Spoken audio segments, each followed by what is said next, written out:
আসসালামু আলাইকুম রহমতুল্লাহি ওয়া বারাকাতুহু। আচ্ছা, এরপরে বলছেন যে সালাফি মানহাজের বর্তমান আলেম ও অনুসারীরা দিন কায়েমের ব্যাপারে ও জেহাদের ব্যাপারে কতটুকু কাজ করে, যে খুবই গুরুত্বপূর্ণ বিষয়। সালাফি মানহাজের বর্তমান আলেম অনুসারীরা যারা আছেন তারা 24 ঘন্টায় দিন কায়েমের কাজ করেন, 24 ঘন্টায় জেহাদের মধ্যে রত আছেন। তাদের 24টা ঘন্টা দিন কায়েমের কাজ, 24টা ঘন্টা জেহাদের কাজ।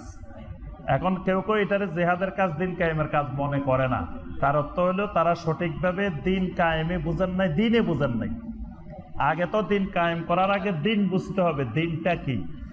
তো দিন কি যদি কেউ এক কথায় বলে ভাই দিন কি, দিন হলো আকীদা যোগ আমল সমান সমান দিন। আকীদা আর আমল মিলে কি হয়? দিন হয়। শুধু আমলের নামও দিন না, শুধু আকীদার নামও দিন না। আকীদা আর আমল দুইটা মিললে দিন হয়। তাহলে দিন কায়েম করতে হলে আমাকে আকীদাও কায়েম করা লাগবে, আমলও কায়েম করা লাগবে। তা আকীদা কায়েম করা মানে কি? আকীদা কায়েম করা মানে তাওহীদ কায়েম করা। আকীদা কায়েম করা মানে সুন্নাত কায়েম করা, শিরিক দূর করা, বেদাত দূর করা, এটা হলো আকীদা। আমল কায়েম করা মানে যে আমি সালাত কায়েম করা, তারপরে চোরের শাস্তি আরোপ করা, তারপরে জেনার শাস্তি দেওয়া, এগুলো হলো আমল কায়েম করা। কিন্তু আমল কায়েমের চেয়ে জরুরি হলো আকীদা কায়েম করা। আকীদা কায়েম না হলে দিন কায়েম হয় না।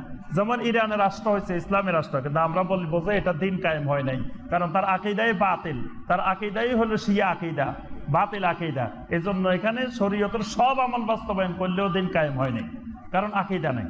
এজন্য বর্তমান সালাফি মাযহাবের ওলামায়ে কেরাম রাত দিন 24 ঘন্টা আকীদা নিয়ে কাজ করে। তারা তাওহীদের দাওয়াত দেন, সুন্নতের দাওয়াত দেন, শিরিকের বিরুদ্ধে দাওয়াত দেন, বেদাতের বিরুদ্ধে দাওয়াত দেন। এটাই তো দিনের মৌলিক কাজ। আপনি রাষ্ট্র ক্ষমতায় গেছেন, গিয়ে বললেন যে শিরিকের যত কেন্দ্রগুলো আছে, শিরিকের যত উৎস আছে, শিরিকের যত সেন্টার আছে, এগুলো ধ্বংস ভেঙে ফেল। কোটি কোটি মানুষ ওই শিরিকের পক্ষে অবস্থান নিবে। বাংলাদেশে এখনো কোটি কোটি মানুষ শিরকের পক্ষে অবস্থান নেবে। তা আপনি কিসের দিন কায়েম করবেন?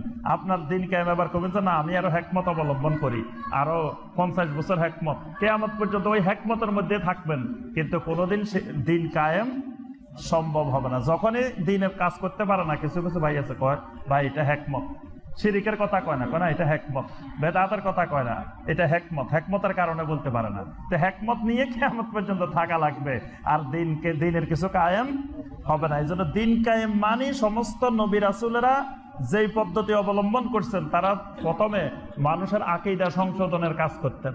যখন অধিকাংশ মানুষের আকীদা সংশোধন হয়ে যেত, তখন সেখানে অটোমেটিক দিনের বাকি সব জিনিস কায়েম হয়ে যায়। এই জন্য এই দেশে দিন কায়েম করতে হলে আগে মানুষকে শিরিক সম্পর্কে, তাওহীদ সম্পর্কে, সুন্নাত সম্পর্কে, বেদাত সম্পর্কে সুস্পষ্ট ধারণা দিয়ে তাদের ব্রেন পরিষ্কার করতে হবে। তারপরে রাষ্ট্রীয়ভাবে দিন কায়েম হলে যেটা বলা হবে সেটাই তারা গ্রহণ করবে। নবী সাল্লাল্লাহু আলাইহি সাল্লামকে মক্কার জীবনে রাষ্ট্রীয় ক্ষমতা দিয়ে দিছে কাফেররা, নবী সাল্লাল্লাহু আলাইহি সাল্লাম গ্রহণ করেন নাই। করি তো তখন দিন কায়েম করে দিতে পারতেন, কিন্তু করেন নাই কেন? নবী সাল্লাল্লাহু আলাইহি সাল্লাম দেখছেন যে পুরা সমাজের সব কুফরির মধ্যে, শিরিকের মধ্যে ডুবে আছে। শিরিক কি তাও বুঝে না, কুফর কি তাও বুঝে না। আমি এখন দিন কায়েম করতে যাই, যখন যা বলবো একটাও তারা গ্রহণ করবে না। তো এটা কিসের দিন কায়েম? তার চেয়ে তিনি লোক তৈরি করছেন, সাহাবায়ে কেরাম তৈরি করছেন, তাদের আকীদা পরিষ্কার করছেন, তারপরে দিন কায়েম হয়েছে। যা বলছেন সাথে সাথে বাস্তবায়ন। সুবহানাল্লাহ। উঁচু কবর ভাঙ্গি দিতে কইছে, 1 সেকেন্ডে ভাঙ্গি দিছে, কেউ আর আন্দোলন করার সুযোগ পায় নাই। তো বাংলাদেশে একটার মধ্যে হাত দিয়ে দেখুক সরকার, কয় ঠ্যাং ভাঙ্গি দিব। মাহফিলের মধ্যে এখন কয় মাজারের গায়ে হাত দিলে ঠ্যাং ভাঙ্গি ফেলাম। তো এরকম কোটি কোটি মানুষ দাঁড়ায় যাবে এটার পক্ষে। তার অর্থ তারা এখনো শিরিক বুঝে নাই, বেদাত বুঝে নাই। তো সেখানে দিন কায়েম হবে কিভাবে? আর বর্তমান জামানার সবচেয়ে বড় জিহাদ নফসের বিরুদ্ধে জিহাদ। যে ফজরের নামাজে জামাতে হাজির হতে পারে না, সে যদি জিহাদের কথা কয়, হাস্যকর জিনিস। ফজরের জামাতে হাজির হওয়া সবচেয়ে বড় জিহাদ। এটা নফসের বিরুদ্ধে জিহাদ, শয়তানের বিরুদ্ধে জিহাদ। ওই জিহাদে পাকাপোক্ত হইলে তারপরে আমি যখন শরিয়া ভিত্তিতে জিহাদুত তলব আসবে, তখন আমি জিহাদুত তলবে অংশগ্রহণ করব, জিহাদুত দেফায় অংশগ্রহণ করব, আরো জিহাদের যে স্তরগুলো আছে সেগুলোতে অংশগ্রহণ করব।